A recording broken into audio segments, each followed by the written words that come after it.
So we're gonna start with brunch of champions, right? That's what I was just. It's funny. That's exactly where I was going to start with what we've with the weekend that was for Night of Champions. Yeah, that really was brunch of champions. I kept calling it afternoon of champions, but with me here in Pacific time, it started like 10 a.m. for me or 10 or 11 a.m. I actually didn't get to watch it live. That was the day I was coming home from Vegas, and yeah, I kept abreast of what was happening, but I came home and watched it that evening. But I mean, overall, it was a fun show. It's one of those things with these Saudi shows where,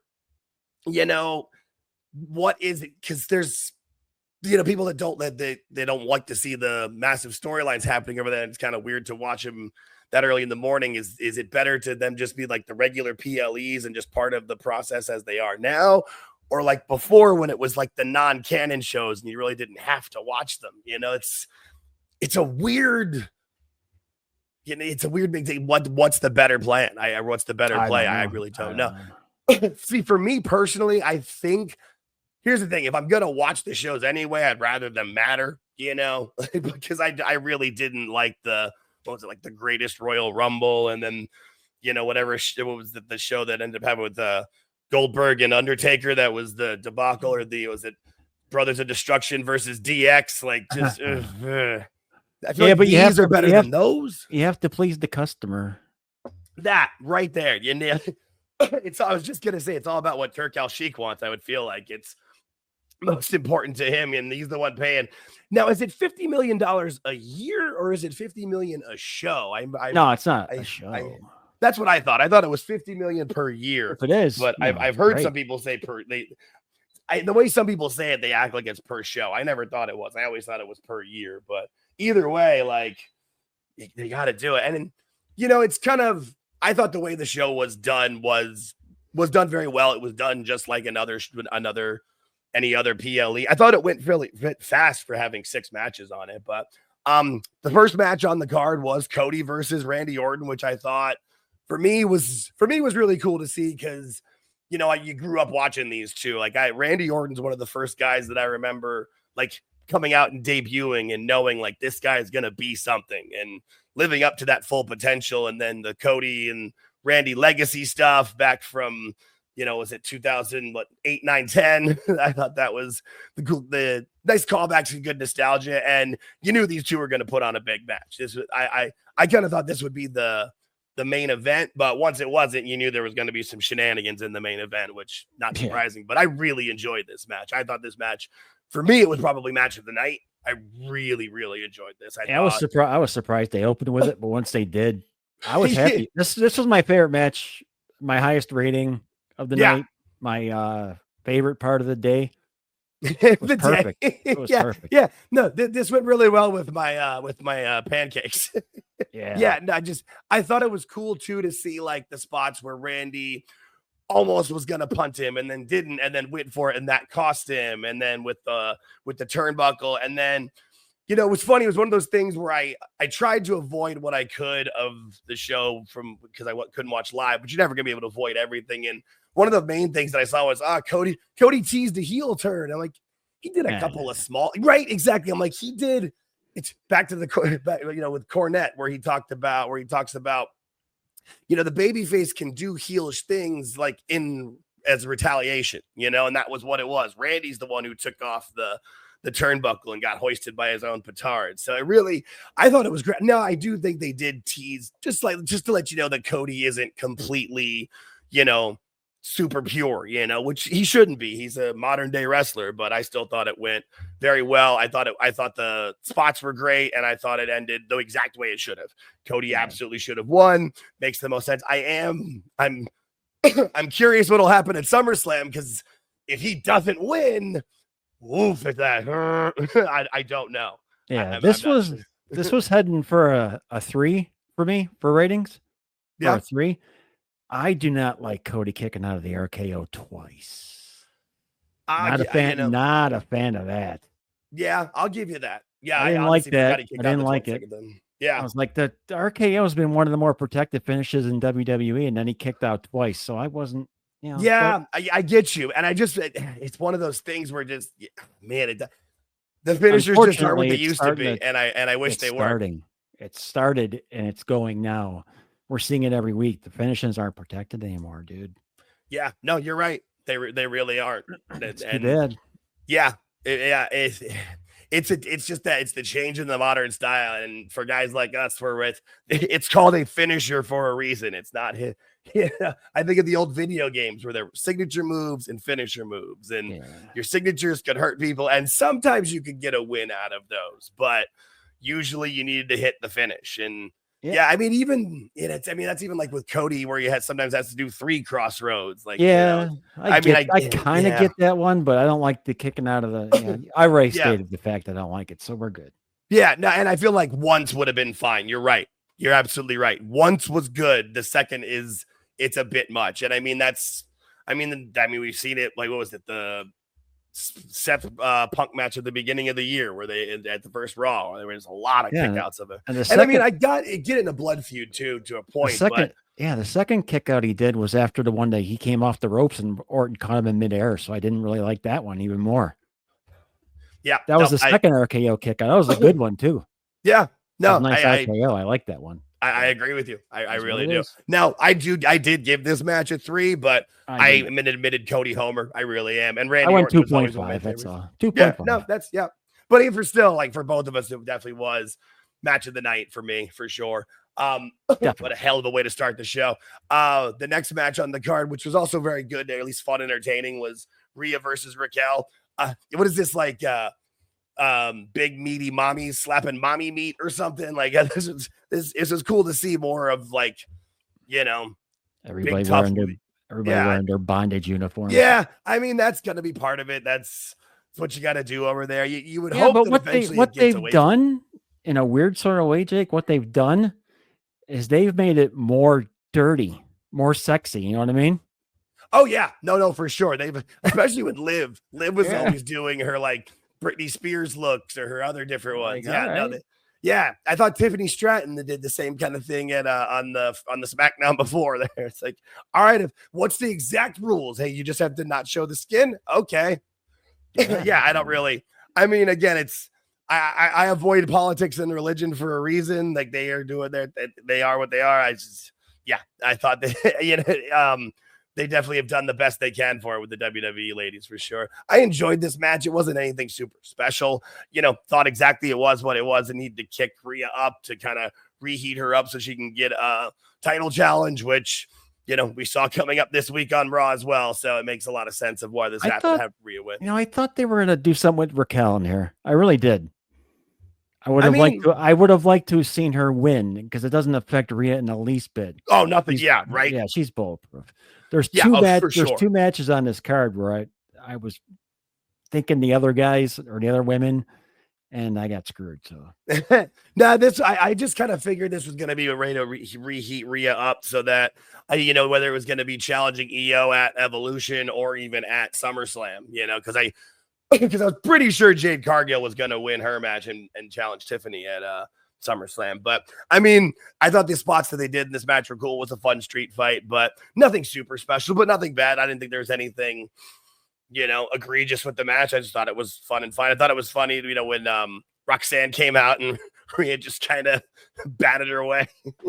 Wearing the same exact outfit. Right. Yes. It was like she spawned off of her shoulder.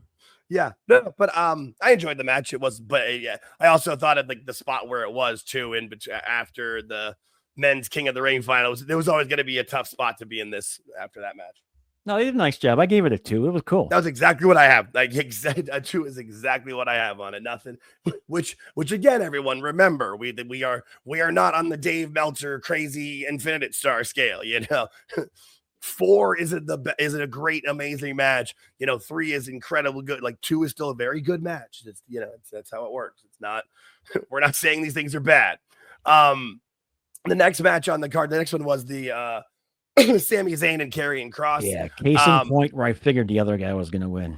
Yeah, I did too. This one I was a little bit surprised on, just for the story, but we'll see. I'm wondering if it's gonna go be like one of those things where like Karrion, like he let Sami win, and part of what how he's trying to change him or whatever. Because I still think this will lead to a Sami Zayn heel turn, but we'll see. I'm not sure. They have Kross where everybody wants him to be. They're just waiting. Right. I figured for sure he'd win this and then take off. They got to get it quick. They got to get it quick and light him up. I mean, come on, let's go. I'm impatient with this. I am, because he's doing everything possible. Social media wise, everything, got the good looking wife. Everything's going for him. Let's just get him going. But get him going where though? Like I feel like it's a slow burn. He's doing his things. He's not losing anything. These fans are ready to go. You know what I mean? You can't slow burn them. They've slow burned them enough. Just get them to go somewhere. Where though? That's what I'm asking. Where do they go with it? Like that's who's got the belt? Oh Jesus. Yeah, exactly. It's hard to put. He's a bigger guy. Like it's hard to put it somewhere. Like I agree with you that the fans are ready for it, but I don't know where the hell you put it. Like people have been saying it for a while. Of heat him up, send him. Where? Like you can't put him in either major title. At least got to give him a win. Okay, I'll go with this. At least get him on a winning streak of some kind. That I can give you, and then we can start moving. And that was gonna go up. You'll go up naturally once you start winning. You'll start winning and getting better opponents. So I think that makes sense. Yeah, or I mean, the way with it where he's playing the puppet master and turning people and kind of being that's where that's where I was surprised in this too of it. Like get him a win, get Sammy a little bit darker with it from it, but. We'll see where they come with it. I mean, the match itself was fine. It was a solid 2 for me. Nothing special, nothing bad. But I was definitely surprised by the finish, especially because I didn't, if Sammy was going to win, like have somebody else cost cross, but who would have? So it came on. The finish came up quick too. Like, really did. I was like, all right, exactly. Oh, hey, all right, there. Yeah, no. Yeah, I gave it a 2 as well. Yeah, that's pretty accurate. Now. One of the more matches that I thought was a lot of fun was Fatu versus Solo. This one was your classic Samoa versus Samoan family match, but I really enjoyed it. Obviously, there was some shenanigans with it, but I mean, Fatu's just so good at everything he does. Like that guy is he's an otherworldly talent. Like it's crazy how good he is. Now. I'm not sure what happens with him now moving forward and what he's going to do. Is he going to get in the world title scene soon? Because again, pretty crowded up in those, but I love this match. I really did. I thought a lot of the, extra stuff where you've had Hikuleo debuting, Tongaloa returning. Like I enjoyed all of that stuff. I really thought that was good. I always thought it was cool that, that Hikuleo, that I feel like didn't Tongaloa debut in Saudi last year or the year, but last year. So kind of kept the same energy going there. But I'm glad that Hikuleo's arrived and is wrestling now so that people can stop trying to go, oh, Nick Khan said they don't sign people to bench people. Yeah, look at the shape that he got in. Yeah, he got himself in amazing shape. He probably, I'm just assuming because he's a professional wrestler that he had some sort of niggling injury. So he probably just, took a little time, set his body right, and look at him now. Now he's going to just be the main enforcer. And I think was this any kind of special step match or was this a regular? I don't think so. No, I think it was just for the United States title. I don't remember anything. Nope. No, because I've got the WWE page up on here, and they have the Rhea and Raquel labeled as a street fight. This just says U.S. Championship match, which makes sense. So why was there allowed outside interference again? Because the ref was knocked out. Okay, we're heading to a point here. Okay, I'm gonna do this now. Then I've made fun of AEW in the past for treating their refs like they're stupid, and WWE is slowly getting there. They're making their refs look bad, like they're like later on in the Cena match. It happens here. It happens on this. The Cena match, he took the Cena shoulder block though. That didn't and he was out for what 15 minutes. Holy, it's the Cena shoulder block. That's one of the 5 moves of doom. That one I got. I don't remember why the ref got knocked out in this one, but I'm not a fan of the referees being treated like that's me. That's me. Here's the thing: if you're hit and knocked out and you're treated as a weakling, that's one thing. If you're looking stupid, where you're like, the reason the AEW ones is because they'll just stand outside of the ring yelling at the person on the outside, and the ring's shaking because they're jumping up and down and bobbling. There's a but a ref bump when you have a ref bump. Okay, this is me. If I'm wrong, whatever. When you have a ref bump, the ref gets hit. He's out. should be no more than 5 minutes. And then, Depends on like the move. Cornette says, during that time when the ref's knocked out, there's urgency. Get everything out. You got to get out because the ref's not there. So now you have a chance. Get it out of the way.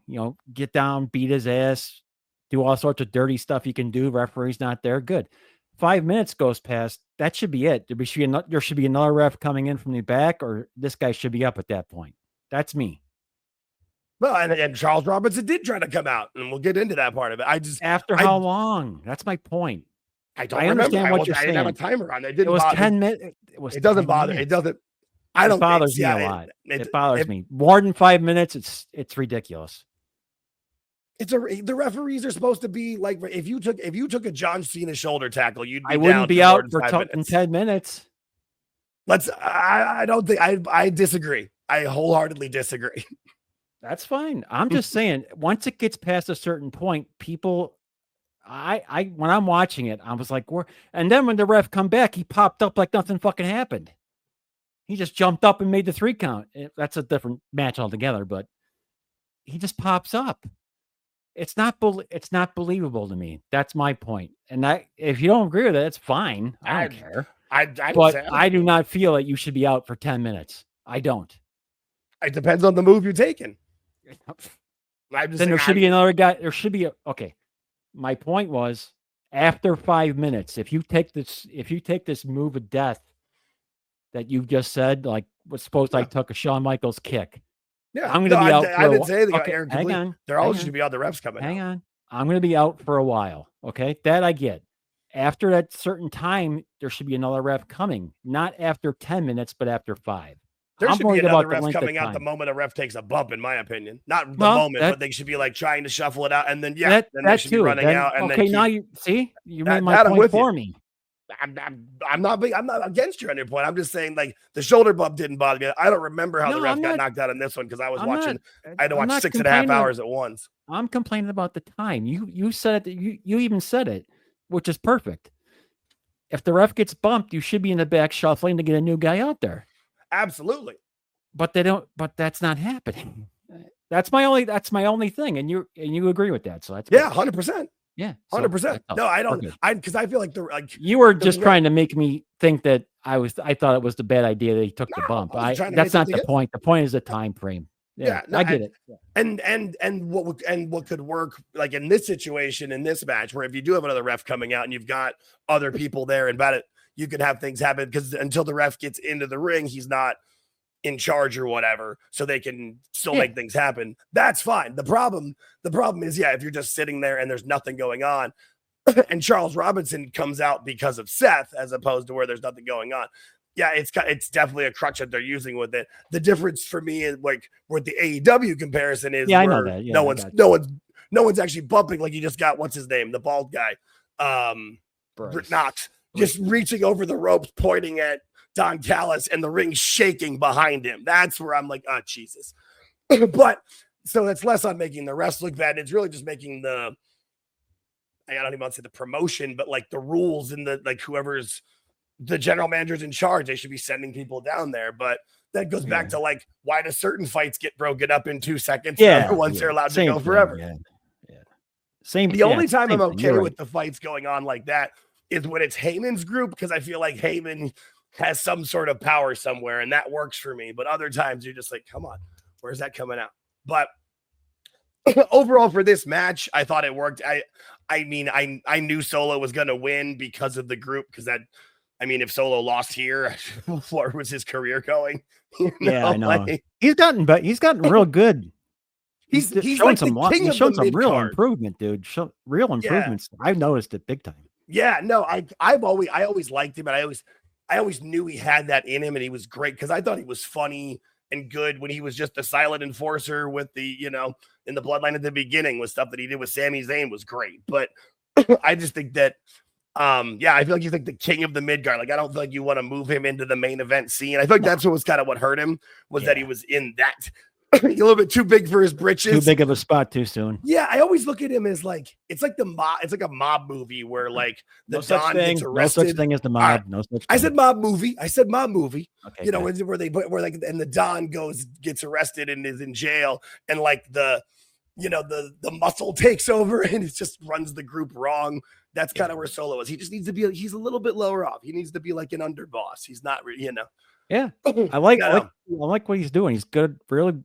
He's become much better on the mic too. Like he's finally relaxed. It's not. It's confidence. Like when fans were giving him crap and he get the four letters, one word, stop. That popped me. That was good. I thought that was good. He's come a long way. No. I'm very interested in what happens on Friday with this group. First off, what's Hikuleo's name going to be?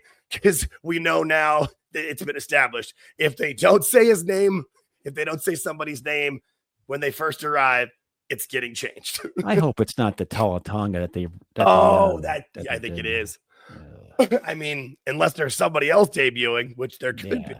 But I think you're right. It's going to be impossible not to just call him Taller Tonga. Yeah, no, exactly. He's 6'8". He is. He's even like standing with his legs spread apart in this one. He's still massively taller than everybody in that one. But I mean, I like the match. What do you think happens to Jacob now? What do you think? I'm wondering, does he either get some other Samoans to group with him, or does he just run through this crew to get to Solo and get the title back? Because they gotta have a rematch. Oh yeah, they gotta have a rematch, but I feel like Solo's gonna make him run through the rest of them first. Run through Cobb first, and then Tonga, I would say Tongaloa first. Save Hikuleo for last. Yeah, Hikuleo, and then Solo. But I think maybe like Jacob and Jimmy can team up a bit and take on some of the group too. I'm not sure. Friday is going to be very interesting for this part of it, for me at least. I think that's probably the most interesting storyline they've got going into Friday for me. It's already happened, so don't pay attention to what you read. Oh shit! I keep forgetting about that. That's why you're right. That's why Raw aired early yesterday. Good point. I'm gonna turn off my Twitter notifications. Yeah, I haven't. Yeah, no, you're better off. Yeah, no, because that's the last thing I want is spoilers. Like whatever happens, good, bad, or indifferent. The last thing you want is people spoiling it for you. Can I say something real quick? I would say something as often as you would like, my friend. I've kind of stayed off Twitter for a while, just because. Yeah, I'm old enough where I don't like any of the stuff that goes on there. Really, everything gets spoiled.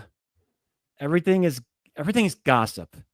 Okay. Everything is gossip. Nobody knows Jack Dilly's squat about anything. It's like a bunch of old ladies gossiping over tea. It's a bridge club. Yeah. Perfect. And I don't know I don't know where to go if I want information. So I don't bother going anywhere, because I just don't trust anybody. I don't. Yeah. It's so annoying. I can't 100% go, okay, I'm going to go here. And it's never true. And then I go here, and that might be true sometime, but not true the next time. And then it's just, and if you actually dip into it a little more, they spoil shit all the time. I'm an old school fan, dude. I like surprises. I love surprises. That's been the best part of the Triple H era. Like, they've been able to keep things from us, so we didn't know these things were happening, and they've been awesome. Yeah, 100%. 100%. Right? No, I agree with you. No, and that's why, honestly, like, I gave up. Like, whether there's information I want or not, I just don't work. Because you're right. Like, 9 times out of 10, it's either crap or, completely either misinformation or guessing. Like, well, he got it right. Well, it was clearly a guess, or the old Dave move where he covers his bets. Well, this and this and this, but plans could change. And then that, it's like, I've never seen it like this, where it's like just the whole mess. Well, it's the problem, and you see it not only with wrestling journalism, but just a lot of the journalism in the world. It's everywhere. Everybody wants to be first. Nobody wants to be right, and that's the problem. It used to be there was integrity in it, where you wanted to be right, make sure the story was true and valid, and your sources. And that was where, that was where some people, when Punk came back, they're like, oh, well, I'd heard that could happen, but I had to get it double confirmed. No, you didn't. If you'd have half heard that from somebody, you would have ran with it, because that's what they do. And that's why I try to like, we are content creators in this world, but I don't like to consider us in that internet, in the wrestling media. No, I don't consider myself. We're here for fun. We're having IWC conversations. We're here to talk.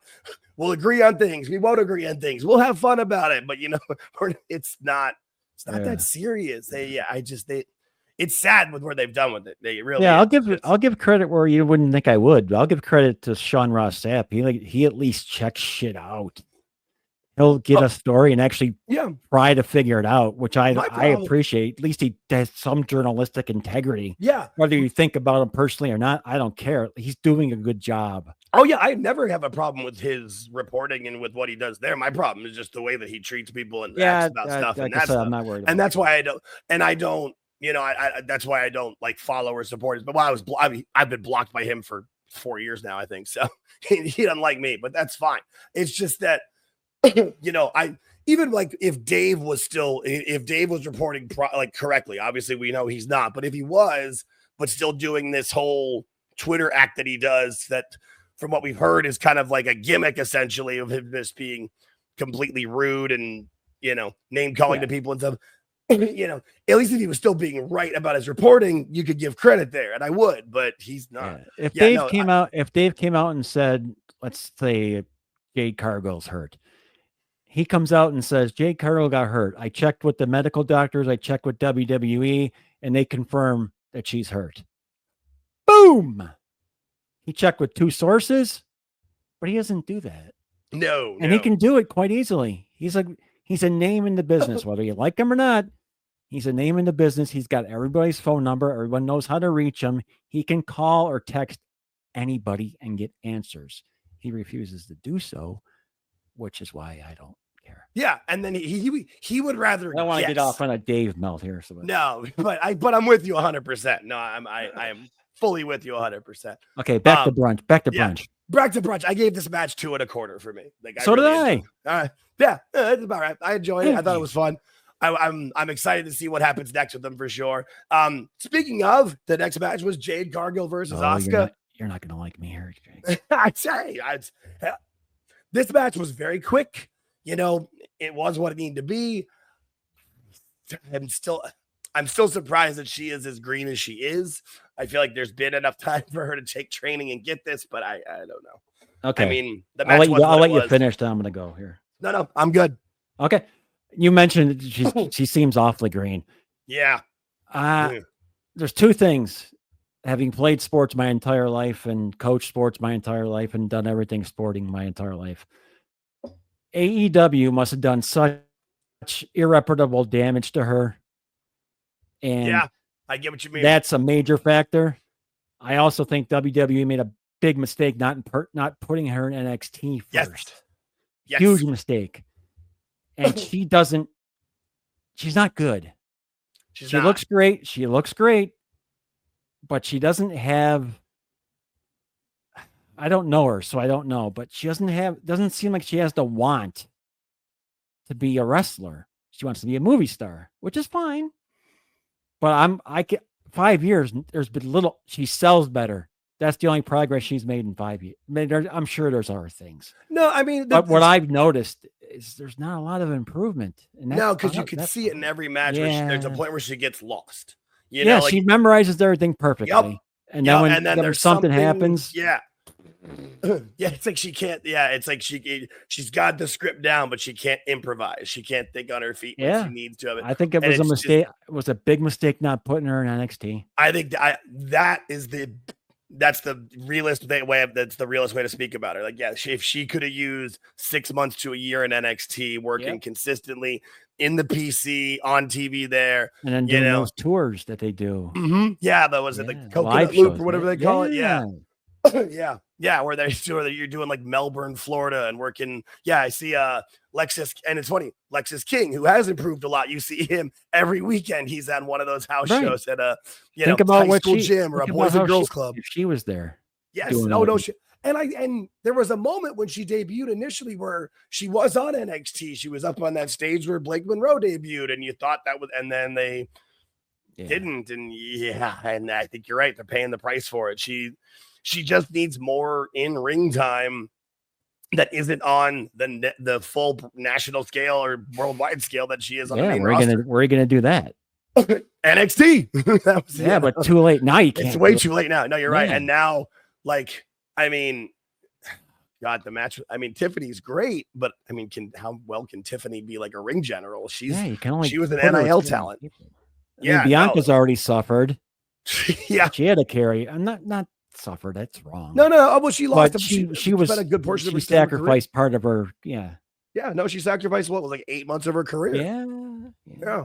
No, you're right. And I mean, and they made it work with storylines with Naomi and stuff. But yeah, no, you're absolutely right that it's not been. Yeah. And you want her, and you could see what they see in her. She has the potential to be a big star, but she just needs like. I just don't know if it's wrestling or movies. Yeah, no, I don't think it's wrestling. Unfortunately, I want. I was thinking you were going to go against me on that one, but no, honesty's honesty, man. I want it to be good, but it's not. Yeah, I try to be optimistic, but no. Asuka tried, man. She tried, did, and I feel like that's like we said before. At least that's why Asuka was in that match, to give her the best chance. And initially, it started off okay. There was just a point, like 3 or 4 minutes in, where you could just the deer in the headlights, and then they did what it did. And yeah. No, I said 1.5 for me on this one. I had 1.5 as well. Yeah. No. So see, no. I was. Yep. No, we're in the same boat. Yeah. I just hope something clicks. I hope something. You really do, because like I think it's too late. Yeah, and I mean, you feel like with the people that she's like making connection with, like Cody and like Ricky Saints and CM Punk, like. They're giving her advice, like all the right pieces are in place. It's just not clicking. I don't know.